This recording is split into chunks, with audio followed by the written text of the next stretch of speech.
तो क्वेश्चन 6.9 है, page 136 NCERT. तो बॉडी जो है इनिशियली रेस्ट पर है, ठीक है, ये हमें दिया हुआ है।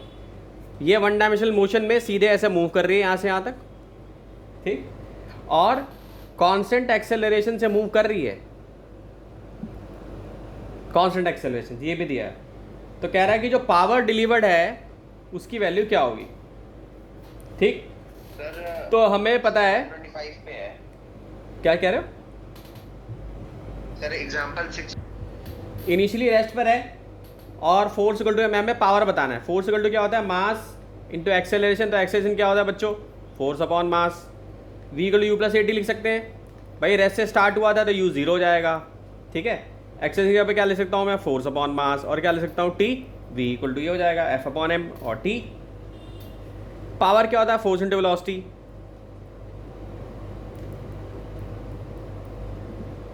ठीक, तो वेलोसिटी की जगह पे क्या ले सकता हूँ, एफ अपॉन एम और टी लिख सकता हूँ। तो पावर क्या हो जाएगा, फोर्स, और वेलोसिटी की जगह पे क्या आ जाएगा, एफ अपॉन एम और टी हो जाएगा ये, ठीक है। तो ये क्या हो जाएगा, एफ स्क्वायर बाई एम और टी, ठीक है। अब डिवाइड और मल्टीप्लाई करें अगर एम से दोनों साइड, तो क्या हो जाएगा ये,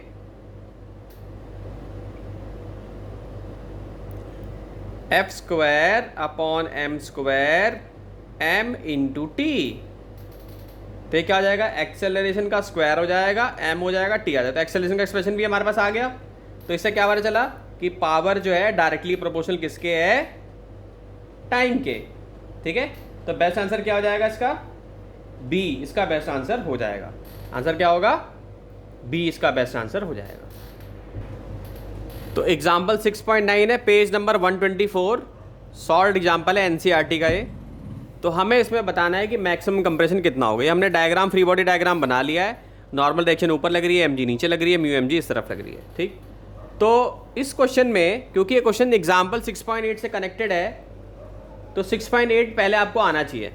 तो 6.8 में क्या करें, हम कोलिजन देख रहे हैं। एक कार को हम एक स्प्रिंग के साथ हमने अटैच कर दिया है और उसको हम कोलाइड करा रहे हैं और साइमुलेशन देख रहे हैं, ठीक है। तो मान लो कि जो कार का मास है 1000 kg है और v की जो वैल्यू है तुम्हारी वो 18 है। कार का मास कितना है, 1000 kg, ठीक, और इसका जो वेलोसिटी है कितना है, 18 किलोमीटर पर आवर है। म्यू आर की वैल्यू हमें दी हुई है, कितनी है, 0.5 है, ठीक। तो जब हम इसको इस तरफ मूव कराएंगे तो ये फोर्स जो है, स्प्रिंग इसको इधर धक्का देना चाहेगी, फ्रिक्शन भी इस तरफ लगेगा, ठीक है बच्चों। इसलिए इन दोनों का एरो जो है इस तरफ आ गया है, ठीक है। तो फ्रिक्शन और स्प्रिंग की जो फोर्स होंगी दोनों अपोज करेंगी कंप्रेशन ऑफ द स्प्रिंग को। यानी कि अगर हम इसको कंप्रेस करने की कोशिश करेंगे, इसको इस तरफ लेकर जाएंगे, तो इसकी जो स्प्रिंग की जो फोर्स है वो इधर झटका देना चाहेगी, और फ्रिक्शन तो पीछे लगता ही है भाई जिस तरफ मोशन हो रहा है, ठीक है। तो यानी कि ये कंजर्वेशन ऑफ मैकेनिकल एनर्जी का केस हो सकता है, क्योंकि कंजर्वेटिव फोर्सेज इसमें इन्वॉल्व है, ठीक है। लेकिन इसमें नॉन कंजर्वेटिव फोर्स भी इन्वॉल्व है, इसमें नॉन कंजर्वेटिव भी इन्वॉल्व है, ठीक है। जैसे ये तुम्हारी क्या हो गई, ये नॉन कंजर्वेटिव वही फ्रिक्शन जो है, ठीक। तो इसमें हम वर्क एनर्जी थ्योरम लगा सकते हैं। तो वर्क एनर्जी थ्योरम अगर हम लगाते हैं तो फॉर्मूला क्या है हमारा, डेल्टा के हम निकाल सकते हैं पहले। डेल्टा डब्ल्यू का डेल्टा के होता है ना, delta W equal to delta K. तो पहले हम देखेंगे काइनेटिक एनर्जी में कितना चेंज आया। तो पहले हम निकालेंगे kinetic energy final minus kinetic energy initial. तो फाइनल तो जीरो हो जाएगी भाई, इसको यहाँ पे लाके रोक देंगे, बिल्कुल ये यहाँ पे आके रुक जाएगा, ठीक है। तो ये तो जीरो हो गया, और इधर क्या हो जाएगा, -1/2 mv²,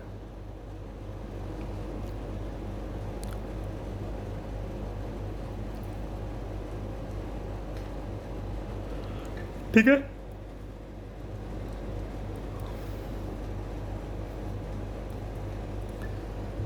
लिख सकते हैं ऐसे। अब जो नेट फोर्स लग रही है उसने कितना वर्क डन किया, तो नेट फोर्स का वर्क डन भी निकाल लेते हैं हम। तो नेट फोर्स का वर्क डन कैसे निकलेगा भाई,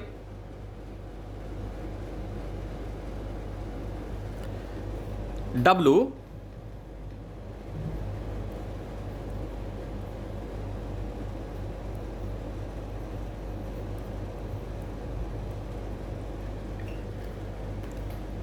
कितना आ जाएगा, K XM का स्क्वायर माइनस म्यू mg और XM क्यों लिया मैंने, क्योंकि भाई XM मूवमेंट मैंने करी है, ठीक है। तो ये मैंने इसको नेगेटिव में क्यों लिया? वर्क डन देखो ना किस तरफ हो रहा है, इसका पॉजिटिव हो रहा है नेगेटिव हो रहा है, तो ये नेगेटिव हमने ले लिया। अब ये नेगेटिव जब ले लिया तो कंपेयर कर लेंगे, डेल्टा के इक्वल टू डेल्टा W हो जाएगा।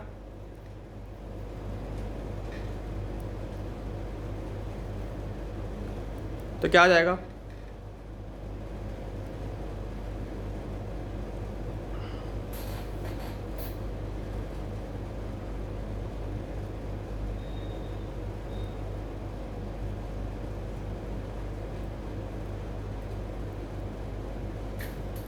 ये हो जाएगा म्यू mg XM हो जाएगा, ठीक है। अब सॉल्व करो तो इसको, तो ये क्वाड्रेटिक इक्वेशन बन जाएगी, ऐसे सॉल्व करेंगे हम तो क्वाड्रेटिक इक्वेशन में ये फॉर्मूला होता है। तो यहाँ पे क्या बन जाएगा, ये XM बन जाएगा, इसको लिख देता हूँ मैं।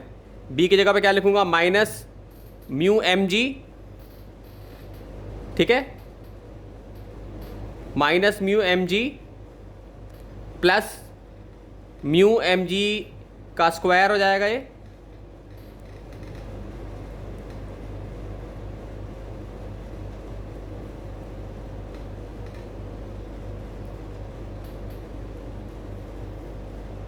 Mu square m square g square plus m के v स्क्वायर अपॉन में k आ जाएगा। 2a की जगह पे क्या है, यहाँ पे k है, a की जगह पे क्या है, k है, तो 2k हो जाएगा यहाँ पे। इसकी सबकी वैल्यू तुम्हें दी हुई है, मास तुमको दे रखा है, मास गिवन है कि ये क्वेश्चन 6.8 से रिलेटेड है, ठीक। k की वैल्यू भी गिवन है, ठीक है, और g की वैल्यू पता ही है। सब कुछ सॉल्व करोगे तो XM की वैल्यू किसके आ जाएगी, लगभग 1.35 मीटर के इक्वल आ जाएगी। अंडरस्टूड, लिख लो उसको सब लोग। नहीं 6.12 पेज 130, इसमें टॉपिक भी है स्लोइंग डाउन ऑफ न्यूट्रॉन। तो पहले तो ये देखते हैं कि स्लोइंग डाउन का मतलब क्या है। अब जैसे बंदूक की गोली है, ये सीमेंट की बोरियां मैंने रखी हुई हैं, तो इसकी ये काइनेटिक एनर्जी है, ये इसके अंदर जाएगी, धस के यहीं पर रुक जाएगी।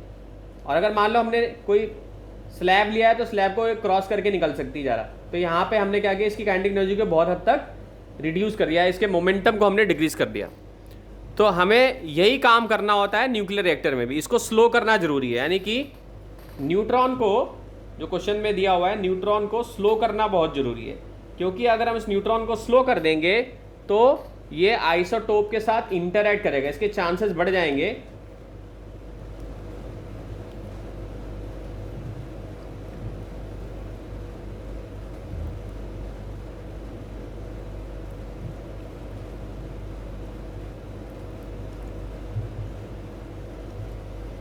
इंटरैक्ट करेगा ये, ठीक, जिसकी वजह से क्या हो जाएगा, फिशन हो जाएगा, ठीक है, क्या हो जाएगा, फिशन हो जाएगा इसके साथ, ठीक। तो कह रहे हैं कि ये शो करके दिखाइए कि अपनी most of the kinetic energy lose कर देगा इलास्टिक कोलिजन में with a light nuclei like deuterium और कार्बन। सो ड्यूटेरियम और कार्बन का हमें बताना। तो सबसे पहले देखेंगे भाई इनिशियल काइनेटिक एनर्जी क्या है न्यूट्रॉन की, क्या है फॉर्मूला हमारे पास,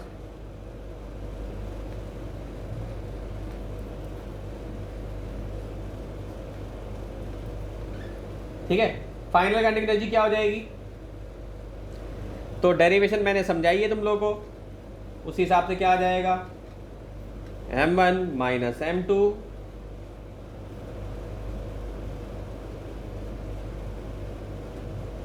सर ये लास्ट पे हाँ का स्क्वायर हो जाएगा। तो सर एनर्जी यूज कैसे होगी?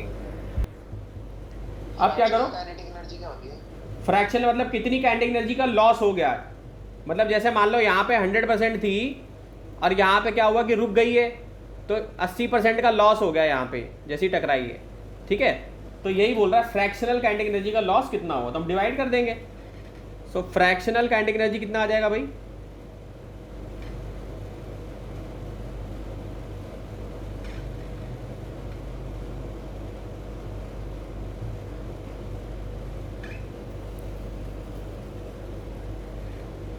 ये हो जाएगा F1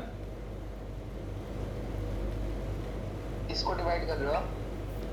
K फाइनल को और K इनिशियल को,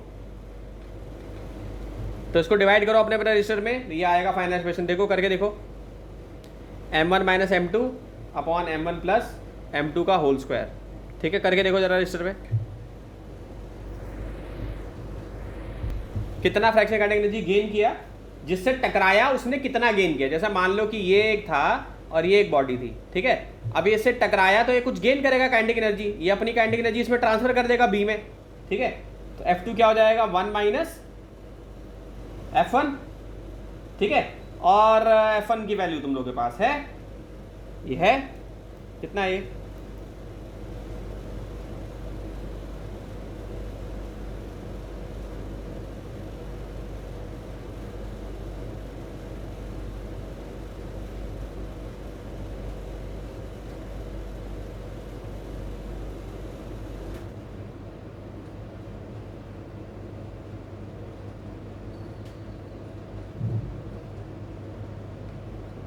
ठीक है, हो जाएगा 1 माइनस m1 माइनस m2 का स्क्वायर अपॉन 1 प्लस m2। ठीक, तो उसको सॉल्व करोगे तो ये आएगा लगभग 4।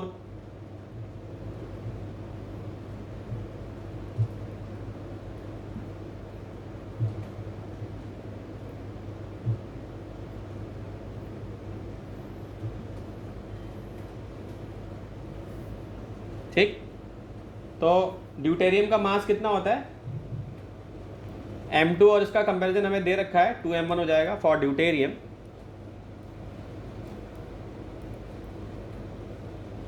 तो इससे F1 की वैल्यू क्या आ जाएगी, यहाँ पे इसमें सब्स्टिट्यूट कर दोगे, M2 की जगह पे ये, M1 की जगह पे ये। ठीक है, M2 की जगह पे 2m1 सब्स्टिट्यूट कर दोगे तो अपने आप M1 के टर्म्स में आ जाएगा ये।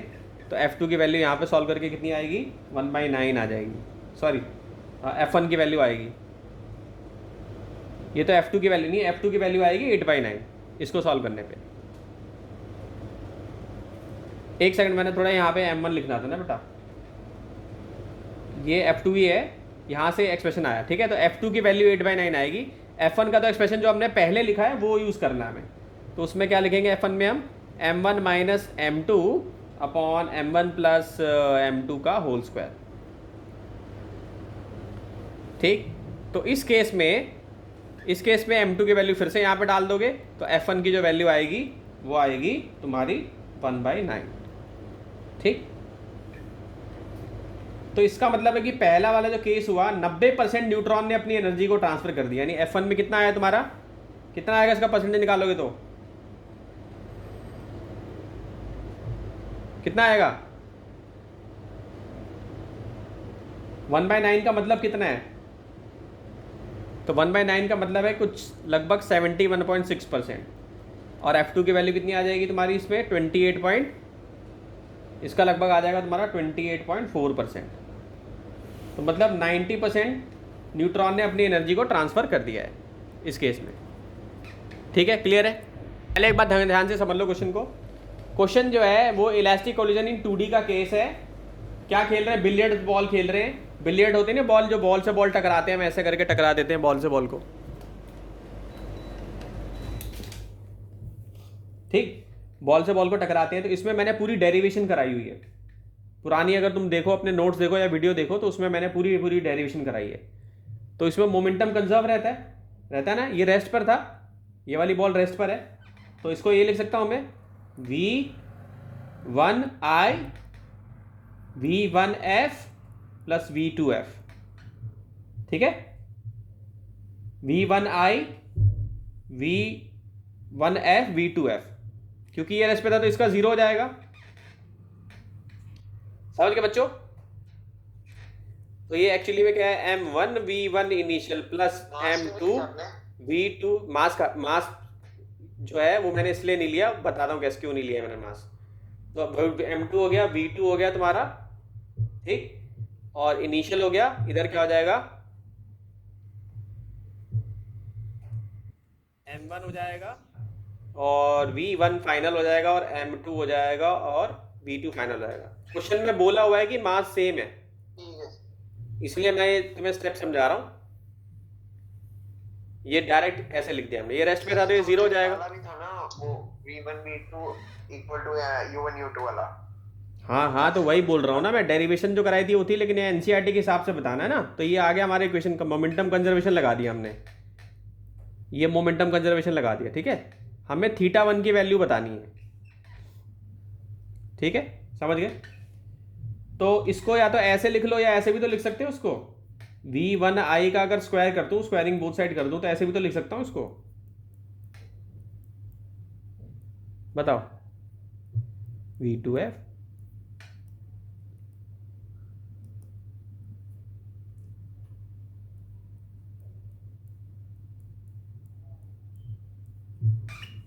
तो क्या हो जाएगा,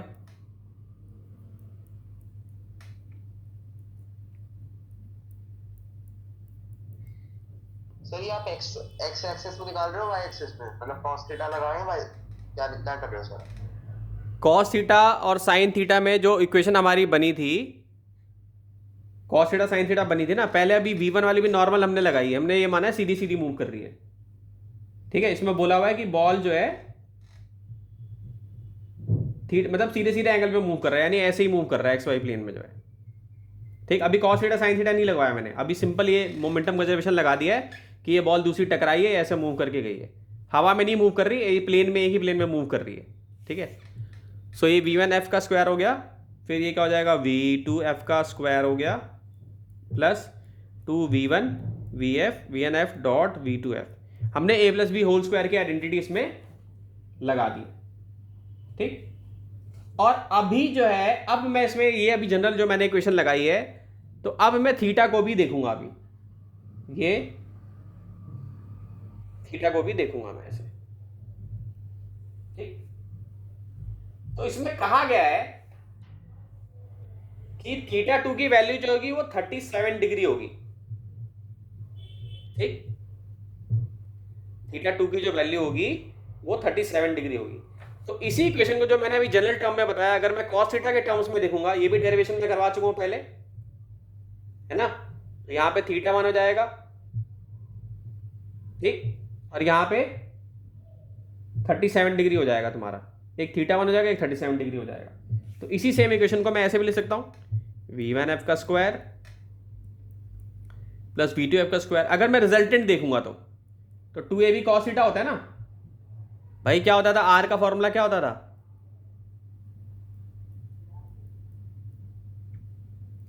प्लस 2AB cos थीटा, ठीक। तो हमने स्क्वायरिंग बोथ साइड करा, फिर हमने कंपोनेंट देख रहे हैं कि V1 का जो इनिशियल कंपोनेंट है वो उसका नेट क्या होगा। तो अब क्या आ जाएगा, 2V1F V2F cos θ1 plus 37 degree, ठीक है, θ1 प्लस 37 डिग्री हमने इसको ले लिया, क्योंकि कोलिजन भी इलास्टिक है और M1 M2 के इक्वल है, समझ गए। अब यहां थोड़ा तुम लोगों को दिक्कत हो रही होगी, तो अपनी जो इक्वेशन आई थी कंजर्वेशन ऑफ मोमेंटम, जब हमने अप्लाई किया था एक्स एक्सिस में और वाई एक्सिस में अप्लाई किया था, तो वहां पे हमारी इक्वेशन क्या आई थी, क्या आई थी इक्वेशन हमारी, सर एक्स एक्सिस की अलग आई थी, वाई की अलग आई थी। देखो ये लिख लिया तुम लोगों ने, पूरा लिख लिया, लिख लिया ना, लिखा कि नहीं, लिख लिया सर। ठीक है। सर कॉमन के लिए आपने कॉस थीटा 1 और कॉस थीटा 2 है ना दोनों, तो उसमें कॉस मैंने थीटा 1 प्लस थीटा 2 कर दिया है, कॉस ले लिया, थीटा 1 प्लस थीटा 2 कर दिया है। क्यों नहीं कर सकते? मोमेंटम कंजर्वेशन में कर सकते हैं हम। यही तो मैं तुम्हें समझा रहा हूं कि एनसीईआरटी ने डायरेक्ट लिख दिया है, समझे?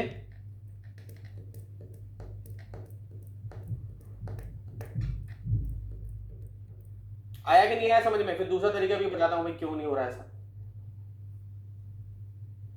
बता दो सर दूसरा तरीका। एक्चुअली में जो केस है ये ग्लैंसिंग कोलिजन का केस है बेटा। किसका कोलिजन का केस है?